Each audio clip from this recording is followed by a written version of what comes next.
আসসালামু আলাইকুম। Panacea publication school থেকে আয়োজিত টেক্সট প্যানাসিয়া সিরিজ ক্লাসের আরও একটি ক্লাস আপনাদের সবাইকে স্বাগতম। আজকে আমরা আরেকটি কবিতা নিয়ে আলোচনা করব আমাদের বইয়ের, এবং কবিতাটি হচ্ছে মায়া অ্যাঞ্জেলোর অ্যালোন। খুবই গুরুত্বপূর্ণ একটা কবিতা এবং নতুন সংযোজন। আমাদের আগের বই থেকে যে একটা কবিতা নতুন সংযোজন করা হয়েছে তার ভিতরে কিন্তু এই কবিতাটি একটা, এবং খুবই সুন্দর একটা কবিতা। খুব সুন্দর রিপিটেশনের যেই, মানে আমরা বলি না যে ছন্দ, যে অ্যাকচুয়ালি ছন্দ কেমন হইতে পারে, এটা কিন্তু খুব সুন্দরভাবে এই কবিতা পড়লে বোঝা যায়। আমরা আসলে কবিতায় ফিরে যাই। মায়া অ্যাঞ্জেলো, এই কবিতার শুরুতে এটা আপনাদের বই যদি খেয়াল করেন দেখবেন যে একটা বড় ডেসক্রিপশন পার্ট আছে, যেখানে মায়া অ্যাঞ্জেলোর কিছু লাইফস্টাইল বা হচ্ছে তার লাইফ স্টোরি দেওয়া আছে, এবং তার আনুষঙ্গিক তার কবি জীবন বা তার যে ব্যক্তি জীবনটা কেমন ছিল, তার আপস অ্যান্ড ডাউনসগুলো, এগুলো কিন্তু খুব সুন্দরভাবে লিপিবদ্ধ করা আছে। এবং ওই পার্টটা আপনারা আমাদের টেক্সট প্যানাসিয়াতে আমাদের যেই কবিতার বাইরে যে গদ্যাংশ, ওখানে সুন্দরভাবে উল্লেখ করা আছে। আপনারা যদি ওই ইউনিটের লেসন 2 দেখেন তাহলেই হবে। এখানে আমরা কবিতা দেখি, প্রথমে লাইং অ্যান্ড থিঙ্কিং। প্রথম লাইনে সে বলতেছে লাইং থিঙ্কিং, মানে সে শুরুই করছে একটা পার্টিসিপল দিয়ে। আমরা জানি পার্টিসিপল অবস্থা বর্ণনা করে। হ্যাঁ, তো আমরা কিন্তু বলেছিলাম বিগত ক্লাসগুলোতে যে আমাদের এই যে এরকম 1-2 করে দেওয়া থাকে, এগুলো হচ্ছে মূলত আমাদের গুরুত্বপূর্ণ পার্টস অফ স্পিচ কোনগুলো এবং কোনটা কোন পার্টস অফ স্পিচ, এটা কিন্তু আমাদের পরবর্তীতে লেখা থাকে। তো দেখেন লাইং অ্যান্ড থিঙ্কিং দুইটাই প্রেজেন্ট পার্টিসিপল। সে বলতেছে যে শুয়ে আছে, মানে সে শুয়ে আছে এবং চিন্তা করতেছে। মানে যে স্পিকার কবিতা, সে lying and thinking, speaker is lying and thinking. কী চিন্তা করতেছে? লাস্ট নাইট, গত রাতে। How to find my soul home. Speaker বলতেছে কীভাবে আমি শুয়ে শুয়ে চিন্তা করতেছিলাম কীভাবে আমার যেই মানে আত্মা, এটাকে একটা ঘরে উপনীত করা যায়, তবে একটা আশ্রয়স্থল দেওয়া যায়। আমার আত্মাকে একটা আশ্রয়স্থল কীভাবে দিব, মানে মানে কেমন একটা আজব শুনে না, যে আপনি আপনার আত্মাকে একটা আশ্রয়স্থল দিতে চান। সে বলতেছে যে how to find my soul a home. এটা কিন্তু প্যারাডক্সিক্যাল, তাই না? মানে কথাটা শুনলে প্রথমত মনে হয় যে কাইন্ড অফ মানে ইললজিক্যাল, অ্যাবসার্ড। মানে এটা কীভাবে হয়, আমি মানুষ তার আশ্রয় খুঁজে, বাট তার যে আত্মা, এটা কীভাবে আশ্রয় খুঁজবে আমাদের? যদি আপনি ফিগার্স অফ স্পিচের পার্টে আসেন তাহলে কিন্তু দেখবেন এখানে সুন্দর মতো উল্লেখ করা আছে। দেখেন যে প্যারাডক্স দিয়ে how to find my soul a home, একটা প্যারাডক্সের যে পার্টটা এটাতে উল্লেখ করা আছে। তো আমরা কবিতায় যাই। বলতেছে যে আমি আমার যেই সোল, এটাকে কীভাবে একটা ঘর দিব। এখন দেখেন এটা যদি একটু ব্যাখ্যা করি, আমি ব্যাখ্যাটা হচ্ছে এরকম, আমাদের বইতে আরও বড় ব্যাখ্যা উল্লেখ করা আছে, কিন্তু আমি একটু শর্ট করে যদি ব্যাখ্যা দিই, যে আপনি জাস্ট একটা ঘরে থাকতেছেন, তারপরে দেখবেন যে আপনার কাছে একটা অপূর্ণতা, মানে আপনার ঘরের একটা অপূর্ণতা, এই যে অপূর্ণতার ফিলিংটা কিন্তু কাইন্ড অফ অ্যাবস্ট্রাক্ট, এটা কিন্তু কনক্রিট না। আপনি স্টিল আপনার ঘরেই আছেন, বাট আপনার মন শান্তি না, আপনার এই ঘরে আপনার মনটা শান্তি পায় না। এই যে আপনার আপনার সোলটা কিন্তু এখন একটা ঘর খুঁজে পায় নাই। এটা একটা ব্যাখ্যা বা একটা অ্যাসপেক্ট থেকে আমি বললাম, এবং এটার মাল্টিপল ব্যাখ্যা আমাদের বইয়ে পরবর্তীতে অ্যাড করা আছে। তো দেখেন তারপরে দেখি আমরা war water is not thirsty. আরও স্ট্রাইকিং দুটো লাইন, এই দুটো লাইন খুবই স্ট্রাইকিং কবিতায়। মানে কবিতাটা শুরু হয়েছে খুব স্ট্রাইকিং কয়েকটা লাইন দিয়ে। Where water is not thirsty and bread loaf is not stone. সে বলতেছে যে আমি এমন একটা ঘর চাই, আমার আত্মার জন্য আমি এমন একটা ঘর বানাইতে চাই যে ঘরটায় কী হবে, war water is not thirsty, মানে পানি নিজেই তৃষ্ণার্ত না। মানে খুবই প্যারাডক্সিক্যাল একটা লাইন, মানে কাইন্ড অফ আয়রনিক, প্যারাডক্সিক্যাল। তারপর হচ্ছে পার্সোনিফাইড, কতগুলো ফিগার্স হচ্ছে একটা লাইনই চলে আসছে। পার্সোনিফিকেশন কী হবে, ওয়াটার কি কখনো থার্স্টি হতে পারে? এটা মানুষের গুণ, কিন্তু সে ওয়াটারে কিন্তু থার্স্টি বলতেছে, যে হয়তো বা ওয়াটার থার্স্টি, সে এমন একটা ঘর চায় যেখানে ওয়াটার থার্স্টি থাকবে না। তারপরে আবার ধরেন একটা প্যারাডক্সিক্যাল লাইন। প্যারাডক্সিক্যাল কেন, মানে এটা কাইন্ড অফ অ্যাবসার্ড না, যে পানি কীভাবে তৃষ্ণার্ত হয়, যেটা যেটা আপনার মানুষের তৃষ্ণা মিটায়, সেটা কীভাবে তৃষ্ণার্ত হবে নিজেই। সে এটা বলতেছে যে water is not thirsty and bread loaf is not stone. আমার যে রুটি বা হচ্ছে ব্রেডের টুকরা বা রুটির খণ্ড, এগুলো হচ্ছে স্টোন না, এগুলো পাথর না। মানে পানি হচ্ছে তৃষ্ণার্ত না, এবং খাওয়ার জন্য যে রুটি, এটা পাথর না, মানে অখাদ্য না এক কথায়। মানে এটা এটা খাবারের অবস্থায় আছে, পানিও পানির অবস্থা আছে। সে এমন একটা ঘর চায় যেখানে রুটিগুলো কী হবে না, স্টোনের মতো হবে না, পানিগুলো নিজেই তৃষ্ণার্ত হবে না। আমার তৃষ্ণা নিবারণ করতে হবে, আমার সোলের তৃষ্ণা নিবারণ করতে হবে। এখানে একটা আন্ডারলাইন টোন হচ্ছে একটা অ্যাসপেক্ট থেকে বলতে, যে কবি, দ্য পয়েট ইজ মিসিং, অথবা the speaker is missing the spiritual activity বা স্পিরিচুয়াল ফুলফিলনেস। মানুষজন কিন্তু শুধুমাত্র কনক্রিটনেস বা হচ্ছে দুনিয়াতে যেই বাহ্যিকতা বা বাহ্যিক যে উন্নতি বা বাহ্যিক যে পূর্ণতা, এটাই কিন্তু মানুষের ইন্টারনাল পূর্ণতা না। আপনি যখন আপনার মনে বা আত্মিক তৃপ্তি পাইতে চান তখন কিন্তু আপনাকে অবশ্যই স্পিরিচুয়াল ফুলফিলনেস লাগবে। এবং সে কিন্তু এখানে কাইন্ড অফ এটাই ইঙ্গিত করতেছে যে আমি এমন একটা ঘর চাই যেখানে আমার স্পিরিচুয়াল যেই বিষয়গুলো, স্পিরিচুয়াল যেই অ্যাসপেক্টগুলো, এগুলো ফুলফিল থাকবে, এগুলো কমপ্লিট থাকবে, যেন আমি আমার এই ঘরটাকে ঘরের মতো ফিল করতে পারি, আমার সোলটা যেন ঘরের মতো ফিল করতে পারে। তারপরে দেখেন, I came up with one thing, আমি একটা জিনিস, মানে এত কিছু চিন্তা করে সে একটা জিনিস পাইছে, I came up with one thing and I do not believe I am রং। এবং সে বলতেছে আমি যেটা চিন্তা করছি এটা আমি বিশ্বাস করি এটা ভুল না, আমি যেটা চিন্তা করে বের করছি। এবং সে কী চিন্তা করছে? That no body can make it out hair alone. মানে নো বডি, কেউই না, এক কথায় কেউই না কি can make it out hair alone, কেউই একা একা সব কিছু করতে পারে না, কেউই একা একা ঘরে শান্তি পায় না। মানে এক কথায় আমি এত কিছু ভাবার পরে একটা জিনিসই বের করতে পারছি, এবং আমি বিশ্বাস করি এটা ভুল না যে মানুষ কখনো একা শান্তি পায় না বা একা থাকতে পারে না, সেটাই কিন্তু ইঙ্গিত করতেছে। তারপরে কবিতা, তারপরে যে পার্টগুলোতে আসি দেখেন, আবার সে বলতেছে alone, all alone, no body can make it out hair alone. এই কবিতায় খুবই সুন্দর একটা রিপিটিশন, এটাকে আমরা রিপিটিশন বলি, যে একই ওয়ার্ড বা একই ফ্রেজ বারবার রিফ্রেজড হয়ে ইউজ হইতেছে, তো এটাকে বলে রিপিটিশন। বারবার একটা ব্যাপারই একটা আবার ঘুরিয়ে ফিরে আসে। সেই দেখবেন পুরো কবিতা জুড়ে alone, all alone, no body can make it out hair alone, মানে এক কথায় মানুষ একা থাকতে পারে না, এই কথাটা অনেকবার বলে এবং খুব একটা রিদমিক হয়, খুব ছন্দের মতো শোনে, মনে হয় কবিতার একটা গান, খুব সুন্দর। তো এই কথাগুলো বারবার সে কেন বলে? মনে রাখবেন, কবিতায় রিপিটিশন একটা কারণে ইউজ হয়। যদি আপনাদের কোনো প্রশ্ন আসে যে রিপিটিশন কেন ইউজ হয়, রিপিটিশন ইউজ হয় হচ্ছে যেই বিষয়টা আপনি বুঝাইতে চান এইটার উপর জোর দেওয়ার জন্য। আমি আপনাকে একটা বিষয় বুঝাইতে চাই, আমি কিন্তু এই জিনিসটাই বারবারে বলবো। যেমন আমি বিগত ক্লাসেও বলেছি যে এক্সারসাইজ পার্ট অবশ্যই গুরুত্বপূর্ণ, আমি কিন্তু সেম কাজটা এই ক্লাসে বলবো এবং নেক্সট সবগুলা ক্লাসেই বলবো। কেন বলবো?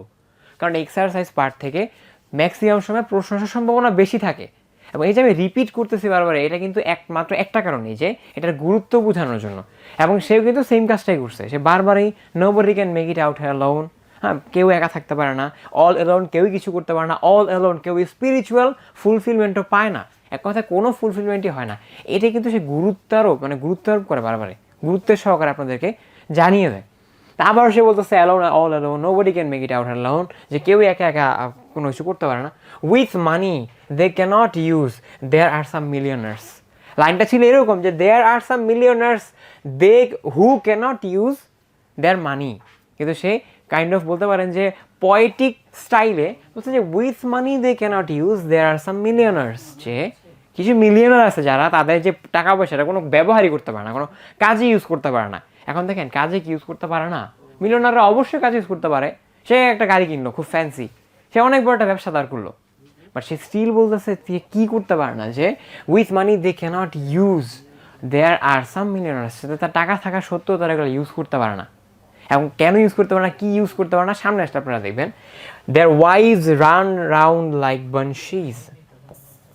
বানশি হচ্ছে আইরিশ লেজেন্ডের কাইন্ড অফ বলতে পারেন যে ওই যে বনের মাঝে মাঝে ভূত থাকে না, ধরেন আপনারা বন দিয়ে যান, আপনারা কাহিনী পড়ছেন এরকম যে বনে অনেক সময় ঘুমটা দেওয়া থাকে নতুন বউয়ের মতো, জিন টিন এসে আপনাদেরকে ওয়াসওয়াসা দেয় বা হচ্ছে আপনাদের ডাকে, তো পরে দেখা গেছে ওগুলো নিয়ে হচ্ছে একটা ক্ষতিরতি করে দেয় মানুষের। এক কথায় যে স্পিরিচুয়াল পাওয়ার বা হচ্ছে সুপার ন্যাচারাল বিষয়গুলো যেগুলো আমাদেরকে খুব তটস্থ রাখে অলওয়েজ, এরকম প্রতিটা কালচারে কিন্তু এরকম থাকে। আমাদের বাঙালি কালচার না পেতনি বলি, তো আইরিশ কালচার হচ্ছে বানশিজ বলে এটাকে, বানশি, যারা হচ্ছে এরকম ঘোমটা দিয়ে মানুষকে ভয় দেখায় এবং বিভিন্ন সময় ক্ষতি করে। তো বলতেছে দেয়ার ওয়াইভস, এই মিলিয়নার্সদের বউরা কি করে? রান রাউন্ড কিন্তু খুবই সুন্দর একটা এলিটারেশনের এক্সাম্পল। এলিটারেশন আপনারা পরবর্তীতে আমাদের যে ফিগার্স অফ স্পিচের পার্ট ওখানে কিন্তু দেখতে পাবেন। তো দেখেন, রান রাউন্ড লাইক বানশিজ, তাদের যে বউ, এরা ভূতের মতো চলাফেরা করে, মানে এরা সারাদিন ভূতের মতো ঘোরাফেরা করে, কোনো মিনিং নাই, জাস্ট হচ্ছে আউট অফ মিনিং। আচ্ছা, পেত্তির কথা যদি বলি, এদের কোনো কাজ আছে মানুষের ভয় দেখানো ছাড়া?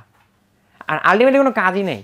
কাইন্ড অফ বানশিজ হচ্ছে এরকম, এরা জাস্ট করতো কি, রাস্তায় বনে দাঁড়া থাকতো, কোনো স্ট্রেঞ্জার গেলে ভয় দেখাইতে মারা ফেলতো, এদের কোনো কাজ নেই।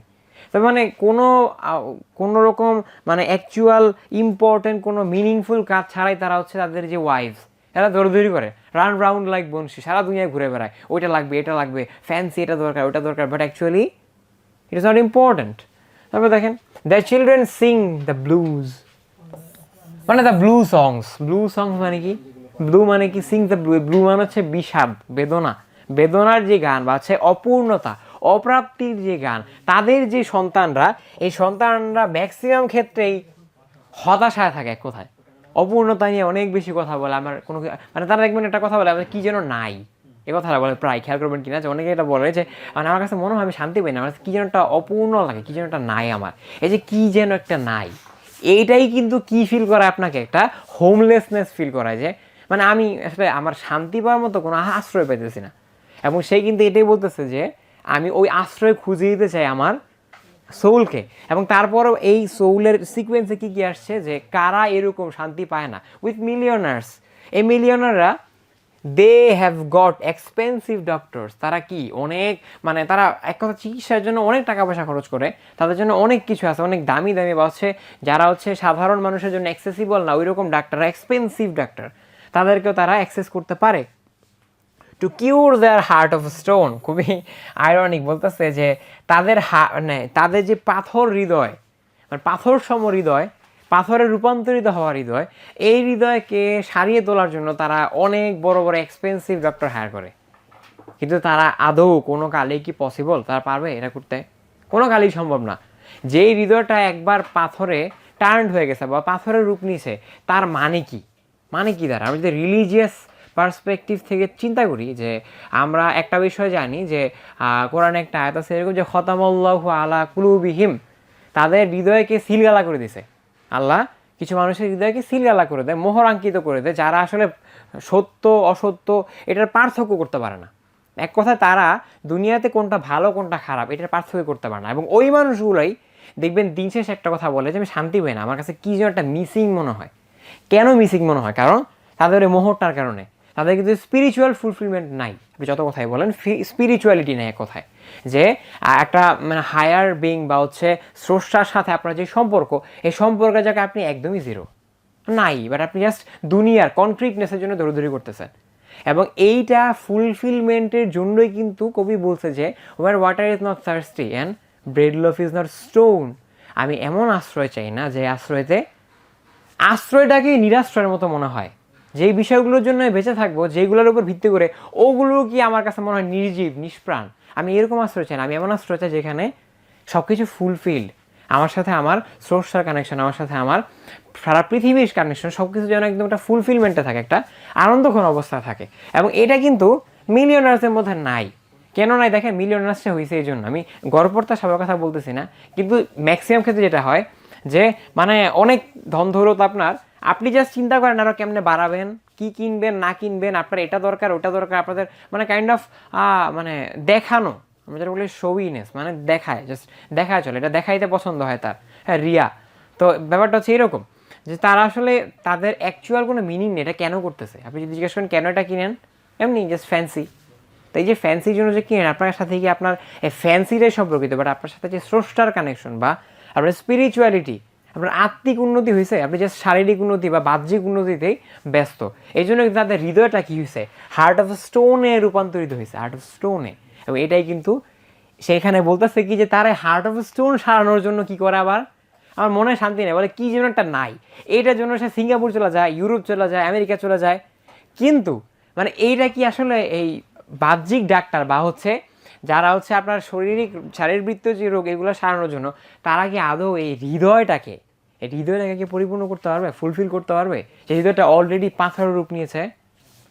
তারপরে দেখেন, but nobody can make it out here all alone, nobody can make it out here alone। বলতেছে যে কিন্তু হ্যাঁ একটা জিনিস করতে পারে, এটা হচ্ছে লনলিনেসে না থাকা বা অ্যাকচুয়াল কিসে থাকা, অ্যাকচুয়াল সঙ্গ।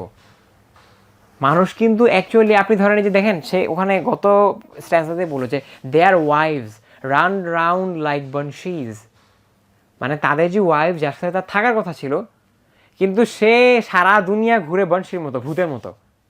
এই দেখেন লনলিনেস, এই লনলিনেসে কিন্তু এক পর্যায়ে মানুষকে স্টোনে রূপান্তরিত করতে অনেক বড় ভূমিকা রাখে। এবং সে কিন্তু এখানে এটা বারবার বলতেছে যে হ্যাঁ একটা জিনিস আছে যেটা স্পিরিচুয়াল ফুলফিলমেন্ট নিয়ে আসতে পারে, সেটা হচ্ছে সঙ্গ বা কোম্পানি।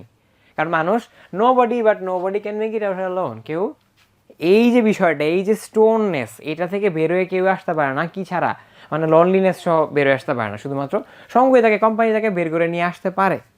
তারপর দেখেন, নাও ইফ ইউ লিসেন ক্লোজলি, বলতেছে নাও এখন, ইফ ইউ লিসেন ক্লোজলি, এবার আপনাদেরকে বলতেছে সে স্পিকার বলতেছে যদি আপনি মনোযোগ দিয়ে শুনেন বা খুব গুরুত্ব সহকারে শুনেন, I will tell you what I know, আমি আপনাদের একটা জিনিস বলবো যেটা আমি জানি।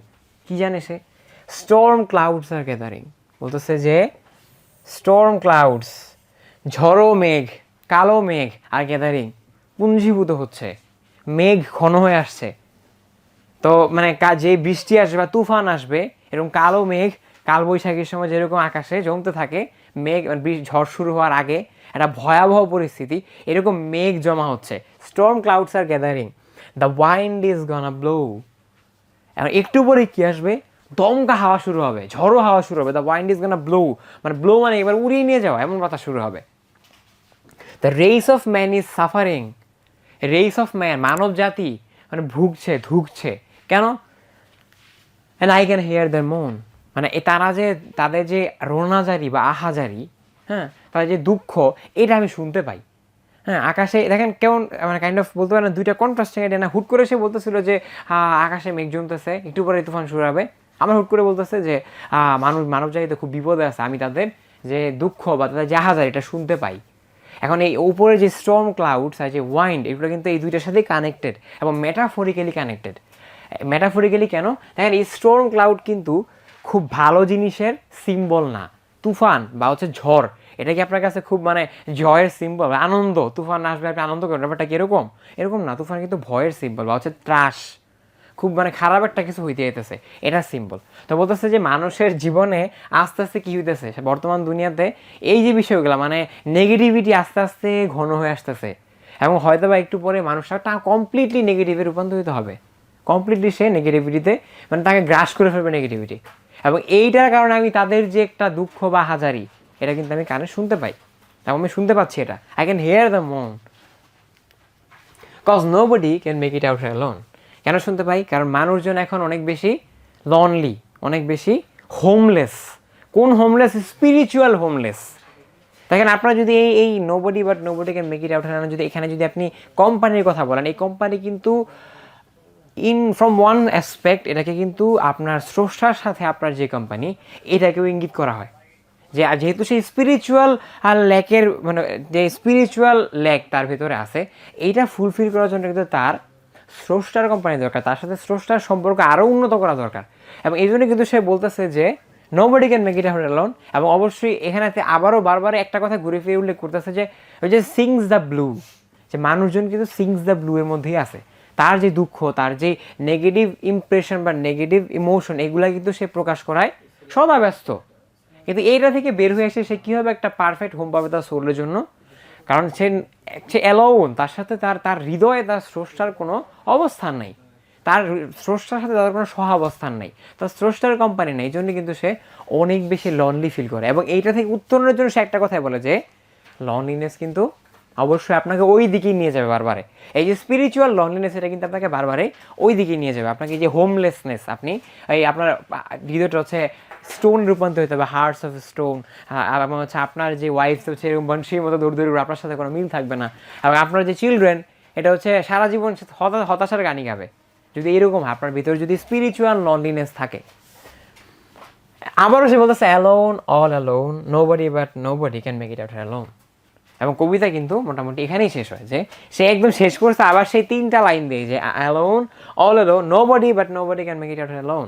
মানুষ একা, বাট কিন্তু একা কিন্তু সে কিছু করতে পারবে না। Nobody can make it out alone. তার যে স্পিরিচুয়াল যে একটা মানে কেজ তৈরি হয়ে গেছে, সে অলরেডি যে ল্যাক অফ স্পিরিচুয়ালিটি যেটা কেজ, এই জেলখানায় বন্দি হয়ে গেছে, যেখানে সে আসলে স্পিরিচুয়ালিটি পায় না, এইটা থেকে সে বের হয়ে আসতে পারবে শুধুমাত্র লনলিনেস কাটা উঠতে পারলেই।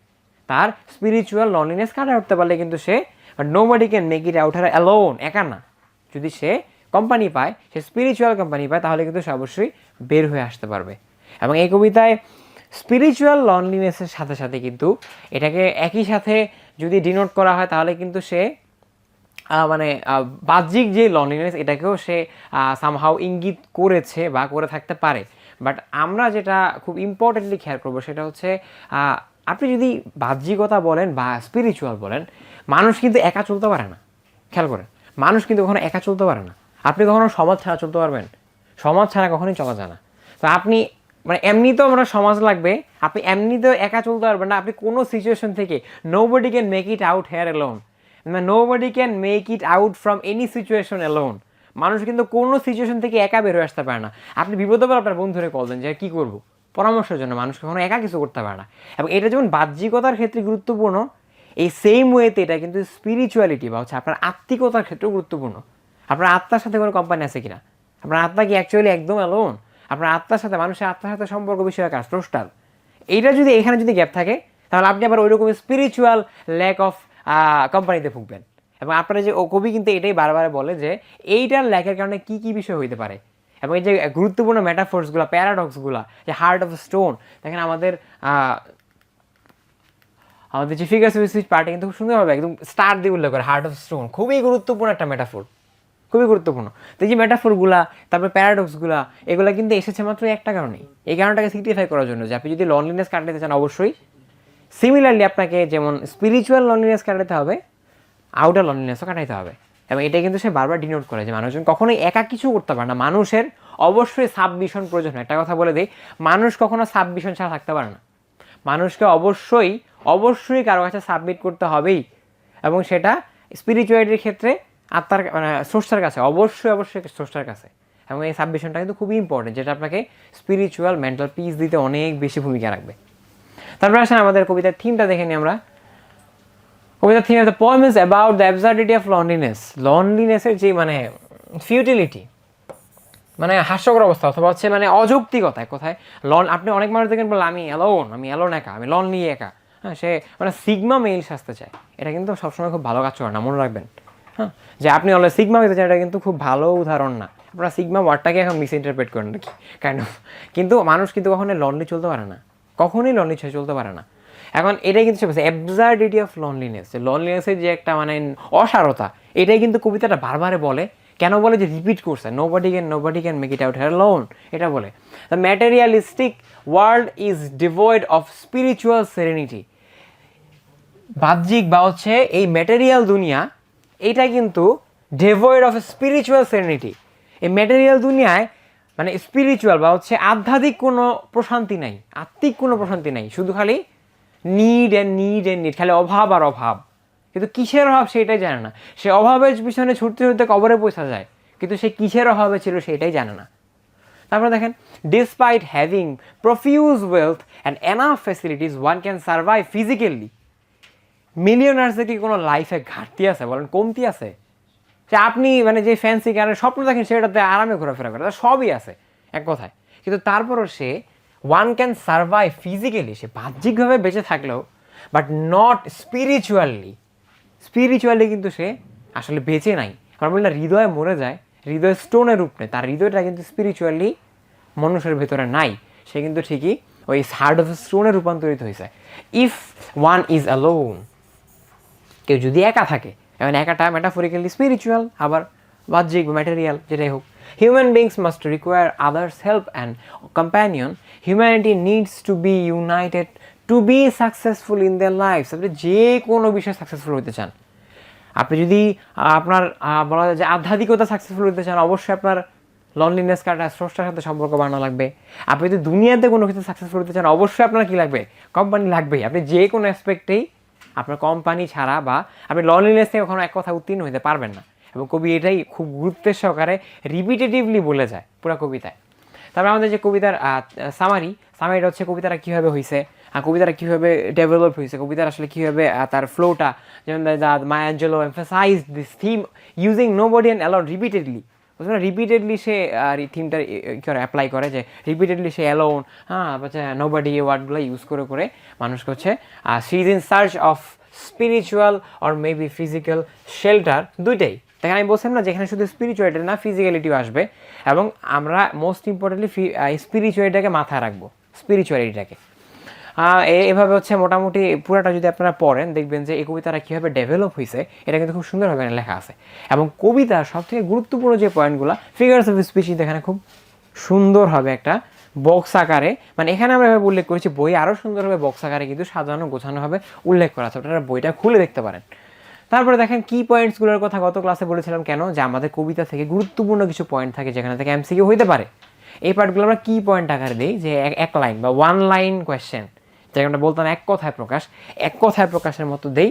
যেমন ধরেন কি হতে পারে, আমি পরেরটা যাই, বললাম যে the word alone and nobody are used repeatedly, যে রিপিটেডলি যদি আপনাকে আসে পরীক্ষায় প্রশ্ন আসে যে which words are used repeatedly in the poem alone, কোন ওয়ার্ডগুলো রিপিটেডলি কবিতা আসছে। এখন ধরেন ওখানে দেওয়া ছিল সামবাডি, ওখানে দেওয়া হলো যে লনলিনেস, ওখানে দেওয়া হলো যে অ্যালোন, ওখানে দেওয়া হলো যে কোম্পানি। আপনি কোনটা দিবেন, লনলিনেস নাকি অ্যালোন? স্পেসিফিক্যালি অ্যালোন, কারণ আমাদের কবিতা অ্যালোনটা বেশি উল্লেখ ছিল। লনলিনেস এটা থিম হতে পারে, বাট এটা কিন্তু কবিতা উল্লেখ ছিল না। কবিতা কোন ওয়ার্ডটা উল্লেখ ছিল? এরকম গুরুত্বপূর্ণ কিছু ওয়ার্ড, এখানে গুরুত্বপূর্ণ কিছু ইনফরমেশন কিন্তু এখানে কি পয়েন্ট আকারে অ্যাড করা আছে। এবং সর্বশেষ যেটা, সর্বশেষ হচ্ছে এখানে আরও একটা কবিতা আছে, মানে হচ্ছে এই ইউনিটের সাথেই এই কবিতাটার পরে একটা ছোট্ট কবিতা আছে এক্সারসাইজ পার্টে।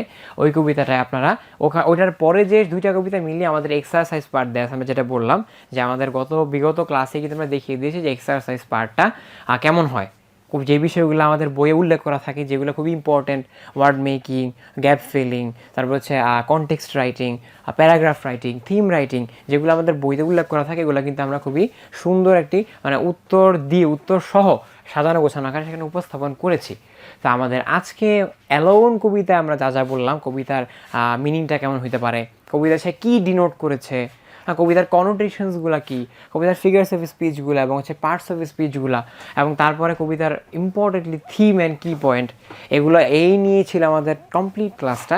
তা আশা করি আপনারা পরিপূর্ণ ক্লাসটি করেছেন এতক্ষণ, এবং অবশ্যই কবিতার যে থিম এবং হচ্ছে সামারি এগুলো বুঝেছেন। তো আপনাদের সবার জন্য শুভকামনা রইল আপনাদের আগত পরীক্ষার জন্য, আপনাদের অ্যাডমিশন টেস্টের জন্য। আসসালামু আলাইকুম।